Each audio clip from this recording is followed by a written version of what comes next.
Equity bill लागू करना होगा, करना होगा, करना होगा। इक्विटी बिल लागू करना होगा, करना होगा, करना होगा। हम क्या चाहते आजादी, और हम क्या चाहते आजादी।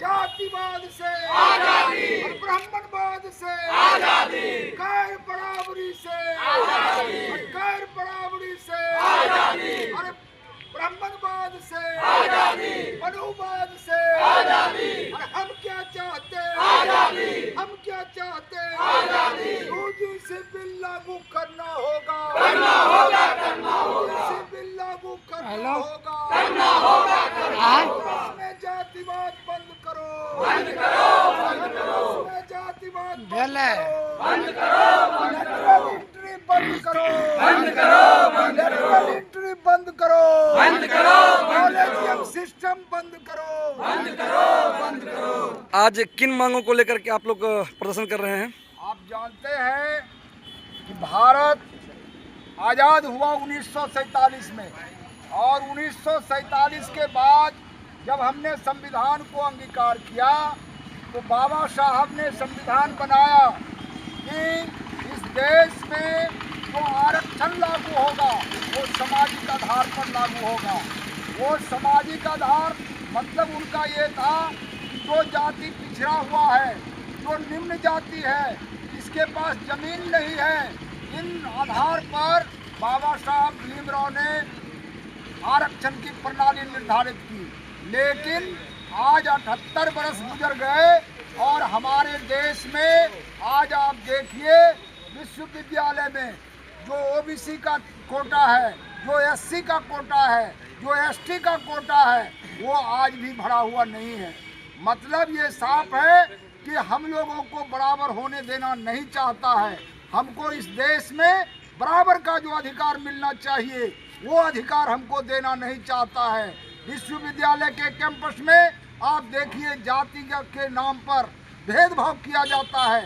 आपने देखा है रोहित बेमुला इसके शिकार हुए, पायल तर्वी, डॉक्टर पायल तर्वी इसके शिकार हुए, और इंद्र कुमार मेघवाल को अपनी जान की बाजी लगानी पड़ी। आपने देखा है कि किस तरह से ऊना में महादलितों को घेर करके पीटा गया। और ये तमाम बातें आपने देखा है कि इसी देश के अंदर, इसी राज्य के अंदर जब कर्पूरी जी ने बराबरी के लिए 27% आरक्षण का जुगाड़ ओबीसी के लिए किया था, उस समय यही लोग क्या कहते थे, ये कर्पूरी कर्पूरा गद्दी छोड़ पकड़ अस्तूरा। और ये लोग और क्या कहते थे कि ये आरक्षण कहाँ से आई, आरक्षण कहाँ से आई, कर्पूरिया की माय भी आई। इतनी बड़ी गाली देने के बाद भी हम लोग नहीं हटे, डटे रहे। और उसके बाद जब मोदी सरकार इस देश में बनी तब उन्होंने संविधान से अलग जा करके, संविधान से हट करके उन्होंने सवर्णों के लिए 10% आरक्षण की व्यवस्था कर दी। जबकि आप जानते हैं कि सवर्ण के पास ही जमीन है, रोड है, बस उसकी चलती है, ठेकेदारी उसकी चलती है, बड़े बड़े आईएएस और आईपीएस उसकी है, उनके हैं। और आज आप देखिए कि एक छोटी सी पहल हुई केंद्र सरकार के द्वारा, जो है यूजीसी एक्ट, यूनिवर्सिटी में भेदभाव खत्म करने के लिए जो एक्ट लाया गया, इसको जो है ब्राह्मणवादी मनुवादी मानसिकता के तहत इसको रोक दिया गया।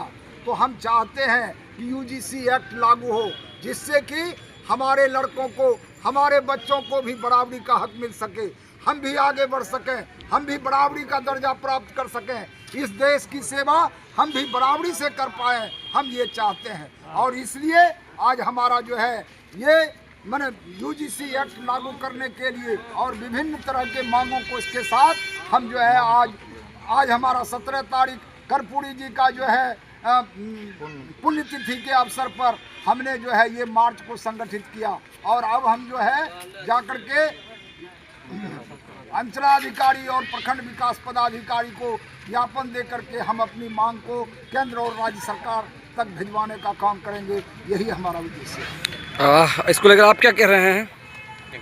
यह तो यूजीसी बिल एक भाजपा सरकार की सोची समझी साजिश के तहत था। जब उन्होंने लागू करवाया उसके पक्ष में एक भी सरकार का वकील दलील नहीं रखा, और एक तरह से ये भाजपा सरकार जो हम बहुजनों को कोई अधिकार नहीं देना चाहते हैं। आप जानते हैं केंद्रीय विश्वविद्यालय में 45% जो है, केंद्रीय विश्वविद्यालय में 45%, उसमें कुलपति जो है 38 कुलपति ऊंची जाति के हैं। और जो हमारे प्रोफेसर के पद हैं 64% SC, 84% ST और 80% OBC का पद खाली है। लेकिन अभी तक यह प्रोफेसर का भी पद नहीं भरते हैं। इसलिए यह सरकार का पूरा मंशा है कि पुनः हम बाबा साहेब का जो संविधान था उस संविधान को खत्म करके मनुवाद संविधान लाने का यह कोशिश कर रहे हैं। लेकिन हम बहुजनों एकता जो है बाबा साहब के सपनों और बाबू जगदेव प्रसाद के विचारधारा पर चलकर और स्वर्गीय कर्पूरी ठाकुर और BP मंडल जी के रास्ते पर चलकर उनका सपना नहीं पूरा होने देंगे। UGC बिल लागू करा कर रहेंगे। जब किसान 13 महीनों में काला बिल वापस कराया है, हम साल लगे कि 2 साल लगे, यह बिल वापस करके रहेंगे। हम बहुजनों की एकता को अभी तक बीजेपी सरकार नहीं देखे हैं।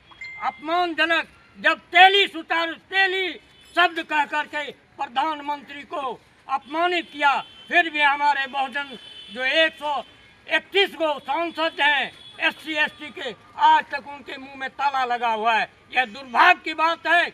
हम बहुजनों की वह समझ चुके हैं मनुवाद, यह जो है चुप बैठे हैं, इसलिए वह UGC भी लागू किया है और पुनः रुकवा दिया है। जबकि रातों रात EWS लागू किए हैं और उसमें जो है 8 लाख जो है प्रति व्यक्ति का आय है, उसमें एक भी शब्द नहीं छूटते हैं। फिर भी हम बहुजनों में एक भी चूल शब्द नहीं किए। उनको काहे ने EWS लागू किए हैं, कहीं कोई विरोध नहीं किए। जब हमारी मांग आती है, हमारी अधिकार की लड़ाई आती है, तो वह केंद्र से रोकवा देते हैं।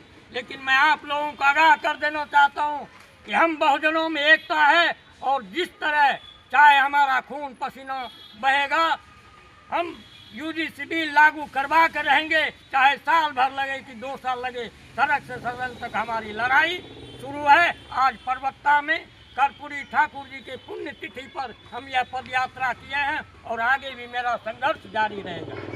आप क्या कहना चाहते हैं इसको लेकर के? मैं तो पहले कहना चाहता हूं कि वोट हमारा, राज तुम्हारा नहीं चलेगा, टैक्स हमारा, हिटलर शाही तुम्हारा नहीं चलेगा। और विभिन्न वक्ताओं ने जो बात रखे उसमें एक बात अभी उभर कर आ रही है। वही लोग कहते थे कि बटोगे तो कटोगे। आज मैं उन्हीं से पूछना चाहता हूं कि आज हमारे माननीय प्रधानमंत्री मोदी जी को आपने जो जाति सूचक शब्द कह के प्रताड़ित किया, इसलिए न कि आपको लग रहा है कि यह जो है पिछड़ा वर्ग के लिए, अत्यंत पिछड़ा वर्ग के लिए, शूद्र वर्ग के लिए जो लगातार अन्याय होते रहा है, उसके लिए एक कानून बना। क्या कानून बनना उचित नहीं था? अगर यह अंदर में आपको लग रहा है कि हम लोगों के लिए बात हो रही है और पेट में दर्द होता है, तो यह साफ दिख जाता है कि आप जातिवाद प्लेटफॉर्म पे ला के रख दिए हैं कि वह जो है सिर्फ हम लोगों के पिछलग्गू बने रहे। अब यह हम जो है शूद्र समाज के लोग या हम जितने पिछड़ा अति पिछड़ा वंचित समाज है, अपने अधिकार को लेकर रहेंगे। कुछ लोग कहते हैं यह तो जातिवाद करते हैं, मैं कहता हूँ यह मेरी अधिकार की लड़ाई है। और अगर आप ये अधिकार की लड़ाई आप छीनेंगे